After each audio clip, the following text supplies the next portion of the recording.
Hello students, welcome to my YouTube channel Sahaj classes. तो आज इस वीडियो में हम डिस्कस करेंगे, जैसे हम एस्टेट के लिए, टीजीटी, पीजीटी, पीआरटी के लिए हम मैथ के पीवाईक्यू डिस्कस कर रहे हैं कॉमन पार्ट के लिए। तो वहाँ पे हमारे मोस्ट ऑफ टॉपिक हैं वो हो चुके हैं, जैसे स्पीड डिस्टेंस टाइम हो गया, वर्क एंड टाइम हो गया, प्रॉफिट लॉस हो गया, कंपाउंड इंटरेस्ट हो गया, एवरेज हो गया। वहाँ पे टीजीटी में जितने आए थे वो वाले कंप्लीट हो चुके हैं। कंपाउंड इंटरेस्ट है जो पीजीटी में आया था वो भी कंप्लीट हो चुका है। उसके बाद ये वाले जो क्वेश्चन है ना, इस टाइप का एक क्वेश्चन आपको देखने को मिलता है। ये इतना बड़ा मुश्किल नहीं होता, ना ही इतना इसमें कुछ सोचने वाली बात होती है, लेकिन अगर हमें इसका नहीं पता कि हमें कैसे करना, तो फिर हमसे ये हो नहीं पाता। तो इसीलिए ये दो क्वेश्चन आए हुए हैं। क्या है टॉपिक का नाम? How to make a number complete square. तो किसी भी नंबर को हम कंप्लीट स्क्वायर कैसे मान सकते हैं, मतलब ऐसे क्वेश्चन आता है कि हमारे पास ये डिजिट है, इसको एक कंप्लीट स्क्वायर बनाने के लिए हमें किस नंबर से मल्टीप्लीकेशन करना होगा उसका। तो इस टाइप से हमारा ये क्वेश्चन बनता है। तो यहाँ पे देखो हमसे यही पूछा गया है। ये वाला भी आपका आया हुआ है पीवाईक्यू में, ये वाला भी आपके टीजीटी के पीवाईक्यू है। एक 2017 में आया हुआ है, एक है जो 2018 में आया हुआ है। तो यहाँ पे देखो, किसी भी नंबर को हम परफेक्ट स्क्वायर कब मानते हैं कि हमारे पास अगर वो नंबर परफेक्ट स्क्वायर होगा तो उसका हम अंडर रूट लेंगे ना, तो वो क्या हो जाएगा? सोल हो जाएगा। कुछ ना कुछ नंबर उसका आएगा। जैसे एग्जाम्पल के लिए हम माने कि यहाँ पे हमारे पास 4 है, तो अगर हमने इसका अंडर रूट लिया तो यहाँ पे 2 आया, तो इसका मतलब क्या हुआ कि जो हमारा 4 है एक वो कंप्लीट स्क्वायर नंबर है। ठीक है, जैसे मैंने लिया 9, तो यहाँ पे इसको सोल्व किया तो यहाँ पे 3 आया, तो इसका मतलब क्या हुआ कि जो हमारा 3 है वो एक कंप्लीट स्क्वायर नंबर है। उसके बाद जैसे हमने 16 ले लें, और इसके बाद जैसे मैंने 15 ले लिया। ठीक है, तो यहाँ पे 15 है जो हमारा वो कंप्लीट स्क्वायर नंबर नहीं है, क्योंकि इसको हम सोल्व नहीं कर सकते। अगर मैं देखो इसके यहाँ पे फैक्टर बना के लिखूं तो क्या होगा? 3 मल्टीप्लाई 5, 3 मल्टीप्लाई 5, ऐसे होगा ना। तो अगर हमसे ये पूछे कोई कि हम इसको किस नंबर से मल्टीप्लाई करें कि ये हमारा परफेक्ट स्क्वायर हो जाए, तो क्या करना है हमें? यहाँ पे देखो, हमें यहाँ से बाहर स्क्वायर रूट में से हमें बाहर निकालने के लिए यहाँ पे दो, एक जो डिजिट होता है वो 2 बार होना चाहिए, तो यहाँ पे 3 एक टाइम और होना चाहिए था, ऐसे ही 5 एक टाइम और होना चाहिए था, तब हम इसको एक परफेक्ट स्क्वायर बोल सकते थे। तो कितने नंबर से हमें इसको मल्टीप्लाई करना पड़ा? 15 से। तो जब हम 15 को 15 से मल्टीप्लाई करेंगे तभी वो परफेक्ट स्क्वायर बन पाएगा। ऐसे आपने इसको करना था। जैसे एक दो एग्जाम्पल और ले हम, कि हमसे पूछा जाए कि 20 है, 20 को एक परफेक्ट स्क्वायर होने के लिए किससे मल्टीप्लाई की जाए, तो यहाँ पे हमें क्या करना? पहले 20 के फैक्टर बनाने, तो 10, 2 और 5। उसके बाद यहाँ पे हमें ऐसे लिख लो उनको एक बार। ऐसे लिखने के बाद जो यहाँ पे डिजिट है वो 2 टाइम्स रिपीट होना चाहिए, क्योंकि यहाँ पे परफेक्ट स्क्वायर के लिए ये कंडीशन लगा लो आप कि वहां पे 2 बार होना चाहिए। तो यहाँ पे 2 तो 2 बार है, लेकिन 5 है ना वो एक ही बार है, 5 एक टाइम है। तो यहाँ पे हमें इसको परफेक्ट स्क्वायर बनाने के लिए 5 से मल्टीप्लाई करनी पड़ेगी। तो यहाँ से जब हमने 5 से मल्टीप्लाई की तो ये भी हमारा क्या हो गया?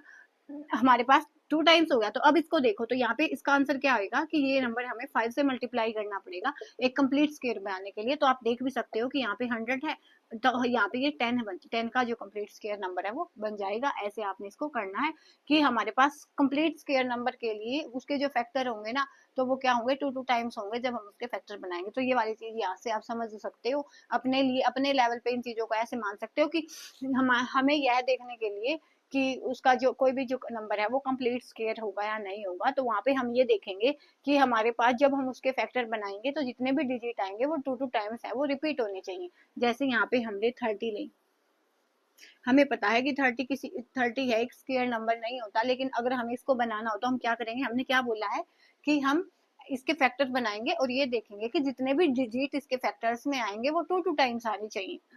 यहाँ पे हमने 2 पे काटा, यहाँ पे आया 3 और 5।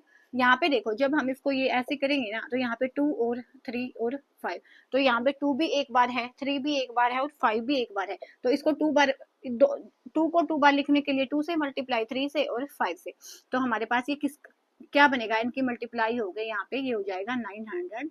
और यहाँ पे देखो 900 है, जब हम उसका स्क्वायर रूट लेंगे तो वो 30 का आ जाएगा। ऐसे आपने इसको करना था। जैसे और एक दो एग्जाम्पल मैं आपको बताऊं, जैसे हमने ले लिया 28, तो 28 हमें नहीं पता किसका क्या कंप्लीट स्क्वायर हम यहाँ से बना सकते हैं, तो वही फिर हम करेंगे कि 2, 14, 2 और 7। तो यहाँ पे जब हमने 28 के लिखे यहाँ पे ऐसे, तो यहाँ पे हमने देखा कि 2 तो हमारा 2 टाइम है, लेकिन 7 एक ही टाइम है, तो यहाँ पे हमने 7 से और मल्टीप्लाई की। अब यहाँ पे हम देखेंगे 7 7 जा 49 और 4 जा 196। तो ये हमारा किसका अंडर रूट हो जाएगा, 14 का हो जाएगा। कैसे पता चला 14 का, तो यहाँ से 2 से एक बाहर लिया और 7 से एक बाहर लिया, तो ये हो जाएगा 14। ऐसे आपने इनको करना। तो सेम चीज वहां पे अप्लाई करेंगे। अब हम, ये वीडियो है आपकी, इतनी लंबी वीडियो नहीं होगी। आप इसको, अगर आपको ये है कि जल्दी जल्दी देखना है, टॉपिक आता है, तो आप इसको 2x स्पीड पे देख सकते हो। बाकी मेरी स्पीड ही ऐसी है कि 2x जैसी, आपको 2x पे करने की आवश्यकता नहीं है। तो यहाँ पे देखो हमसे क्या पूछा गया है, find the smallest number such that by multiplying it with 24 A complete square. यहाँ पे हमें किसको बनाना है, 24 को कंप्लीट स्केयर बनाना है। तो यहाँ पे हम क्या करेंगे, 24 के पहले फैक्टर बनाएंगे। तो 2, 12, 2, 6, 2, 3।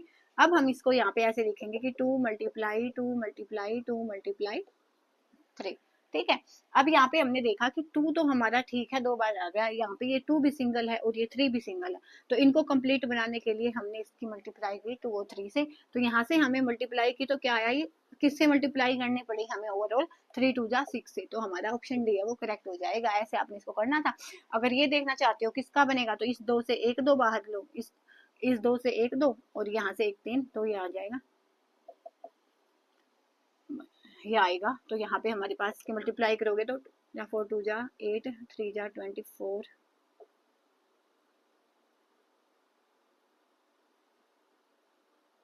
तो ये आएगा 144। और वो किसका होगा, 12 का होगा। तो ऐसे हमने इसको बता सकते थे। तो बस ये वाला क्वेश्चन था। देखो यहाँ पे आया हुआ है एसेट में, इतना मुश्किल इसमें कुछ होता नहीं है। अगर आपको नहीं पहले कहीं नहीं देखा हुआ ना, तब आपको मुश्किल लगेगा। अगर अपने हाथ से इसने एक बार भी आपने इसको सोल्व किया हुआ है तो ये मुश्किल नहीं लगेगा। उसके बाद देखो, find the least number by which 294 must be multiply two make a perfect square. अब की बार जो हमें नंबर है वो ज्यादा बड़ा दे दिया है, हमें क्या, हमें तो वही करना है जैसे हम करते हैं। तो 294 के हम यहाँ पे बनाएंगे फैक्टर। 2 पे 1 4 और 7, उसके बाद 3 पे चलेगा ये, 3 4 जा 12 और 3 9 जा 27, 7 7 जा। तो यहाँ पे हम इसके 294 के फैक्टर लिखेंगे। तो 7 मल्टीप्लाई 7 मल्टीप्लाई 2 मल्टीप्लाई 3। तो यहाँ तो हमने देखा कि 7 तो हमारा 2 बार है, लेकिन 2 भी हमारा एक बार है और 3 भी हमारा एक बार है। तो यहाँ पे हमें एक बार 2 से मल्टीप्लाई करनी पड़ेगी, एक बार 3 से। तो ओवरऑल हमने किससे मल्टीप्लाई की है, 6 से मल्टीप्लाई की है। तो यहाँ पे हमारा जो आंसर होएगा ऑप्शन 3 हो जाएगा इसका। अब यहाँ पे हम देखेंगे कि यहाँ पे देखो, इस 2 और इस 2 से मैंने एक 2 आया, और इस 3 और 3 से एक 3 आया और एक 7 आया। तो ये हो जाएगा 42। तो यहाँ पे जब इन सारों की मल्टीप्लाई करोगे ना, अब तो ये 42 का स्क्वायर होएगा। ठीक है। तो ऐसे आपने इसको करना था। तो ये छोटी सी वीडियो रहेगी, छोटा सा टॉपिक था, लेकिन यहाँ से क्वेश्चन आ जाता है। टीजीटी पीजीटी पीआरटी किसी में भी आ सकता है, ये कोई फिक्स नहीं है। तो बस आज बस इसके इतना ही। नेक्स्ट वीडियो में हम मिलेंगे नेक्स्ट टॉपिक के साथ। तब तक के लिए धन्यवाद। Thanks for watching my video.